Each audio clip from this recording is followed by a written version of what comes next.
How do you wrap your head around, or maybe it's not, maybe it's pretty simple and there's a lot of drama and a lot of noise, but the signals are staying the same. That I try to keep up with this stuff so I know what's happening. How do you do that? Yeah, so here's what I do, and this is what I love so much about what you do and Dave and friends of ours like Ken Coleman is it's all about principles.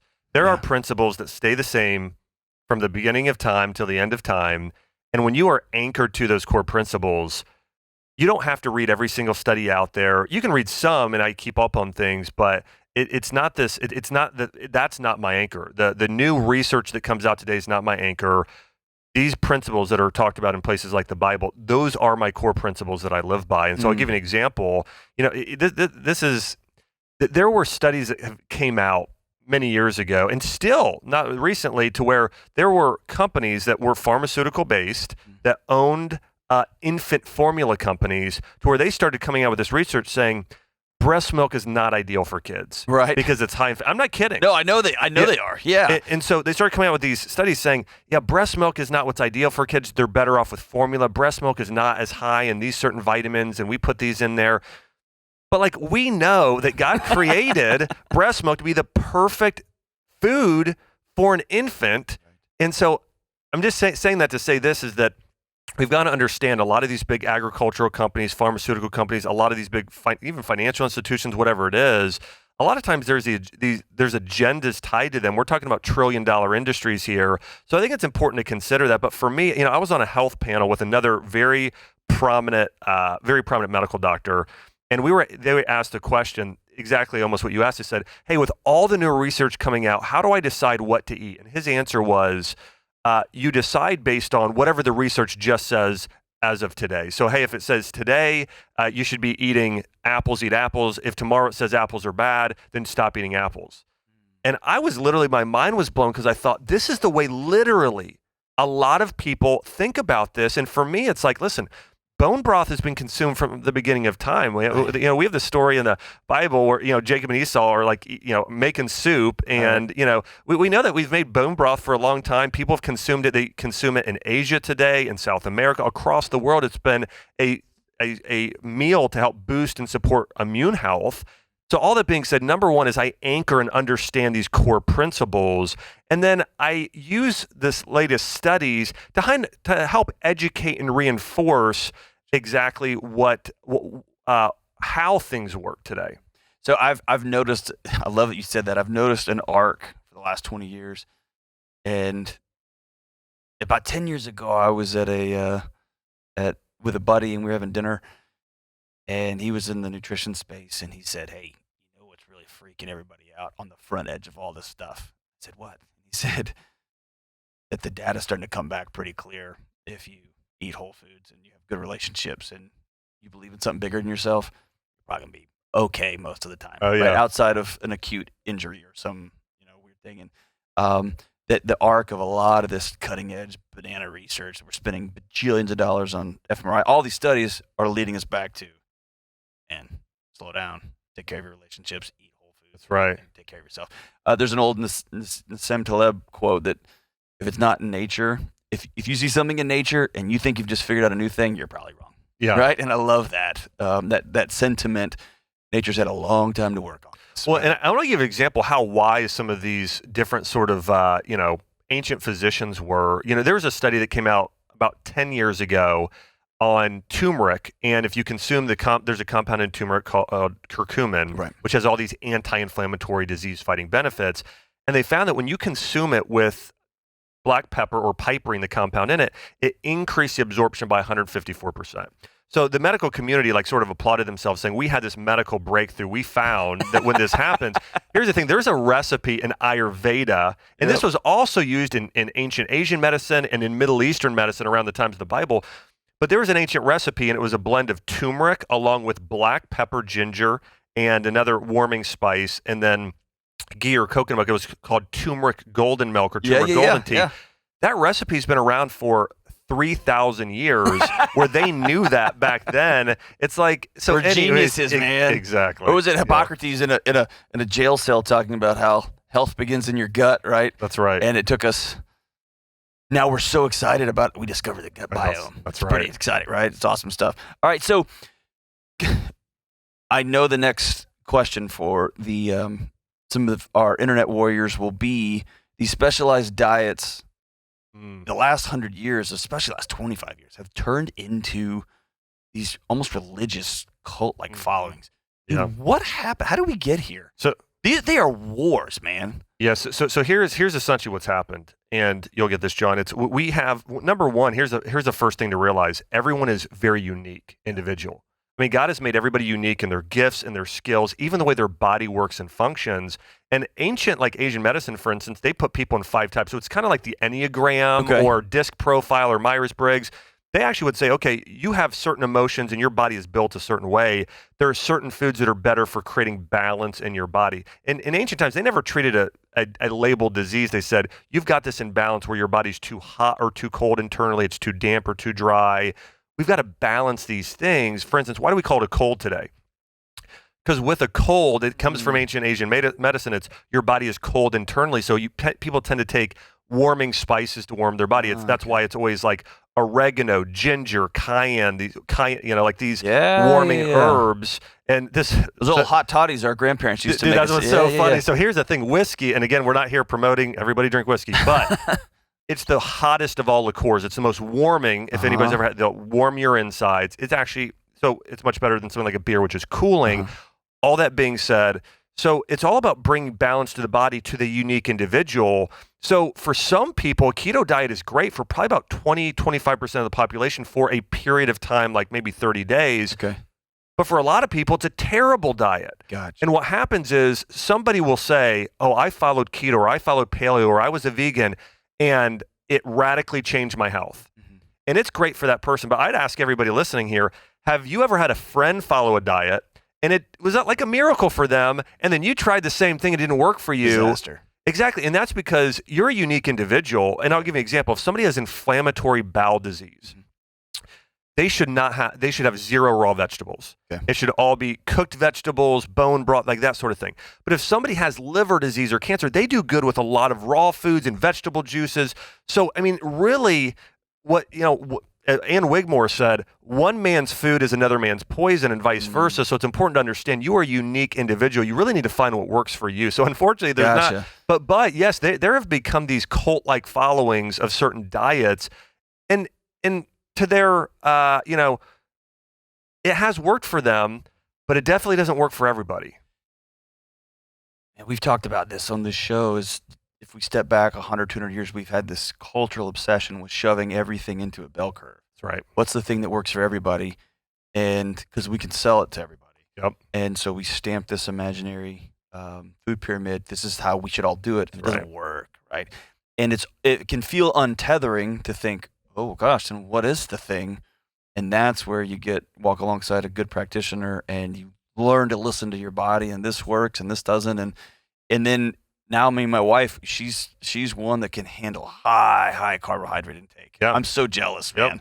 And I'm somebody who can handle very little.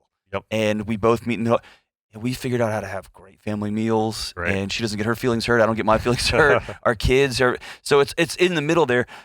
How do you've been in this space a long time. How do you deal with people come after you, right? Yeah. There's a lot of criticism. And it's not criticism like, hey, we disagree with you. The criticism is you're hurting people.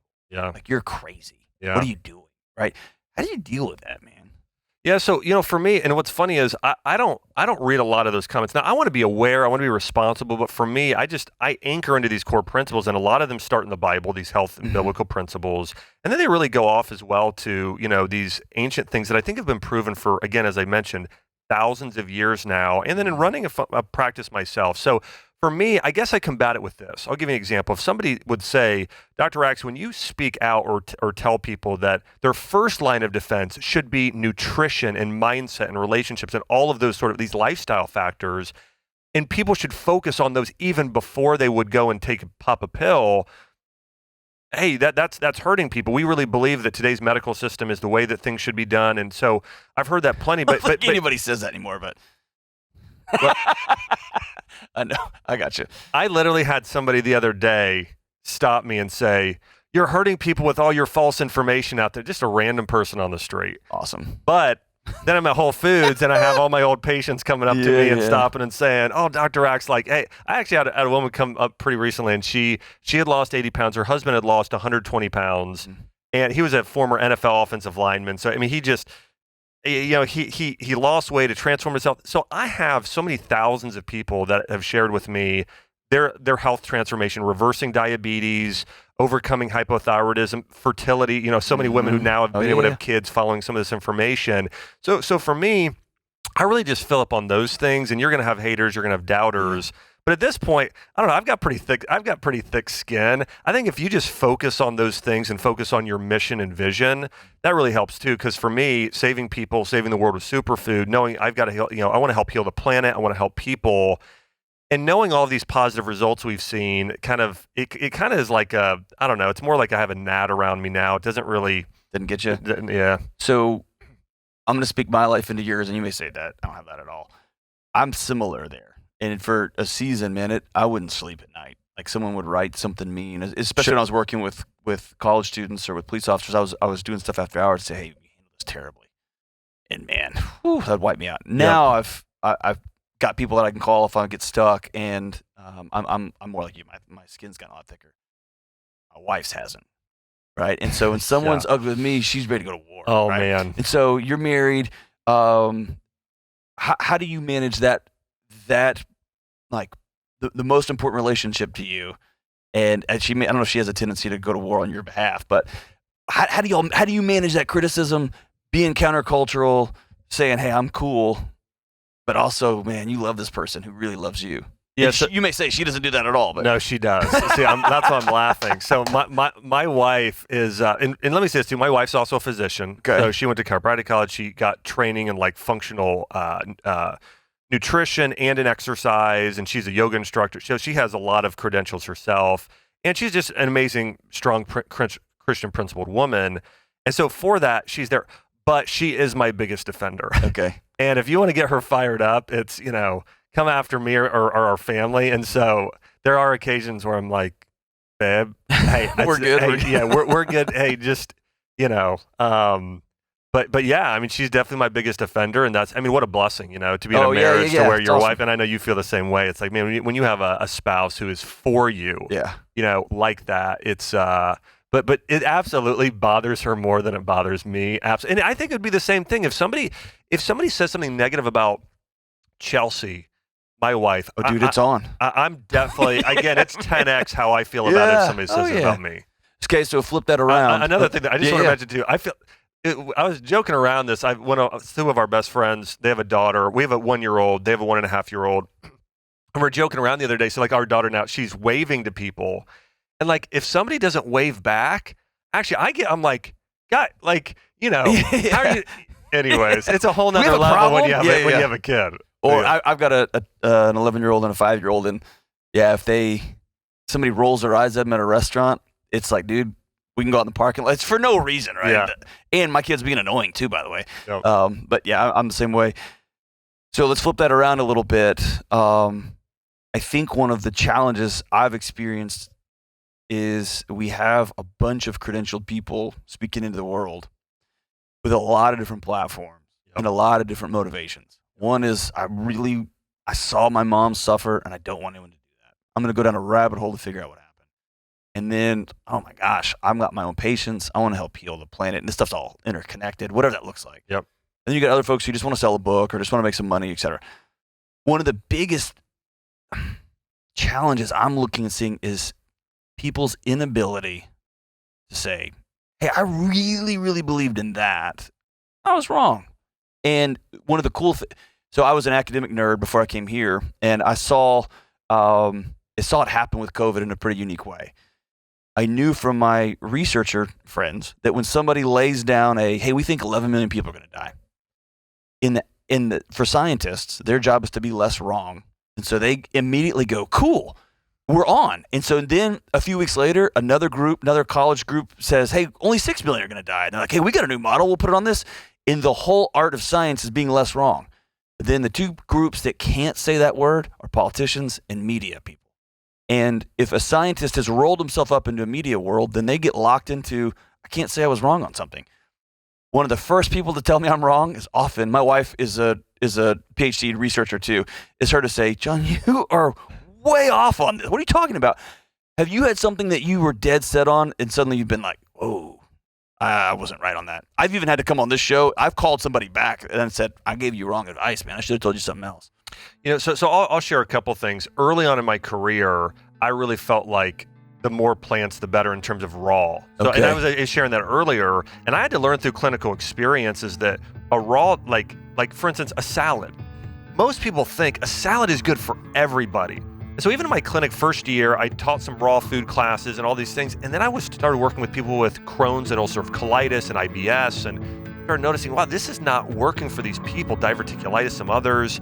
And I had to go learn, and so I was that's just an example of my nutritional philosophy being wrong, and that really led me to really continuing to study more of what I study now. And then there's been, I almost always listen to Chelsea, but I mean, anytime I don't listen to my wife, it is wrong. I mean, I can tell you, it's like 10 out of 10. 10 out of 10. It's 100 out of 100 for me. There you go.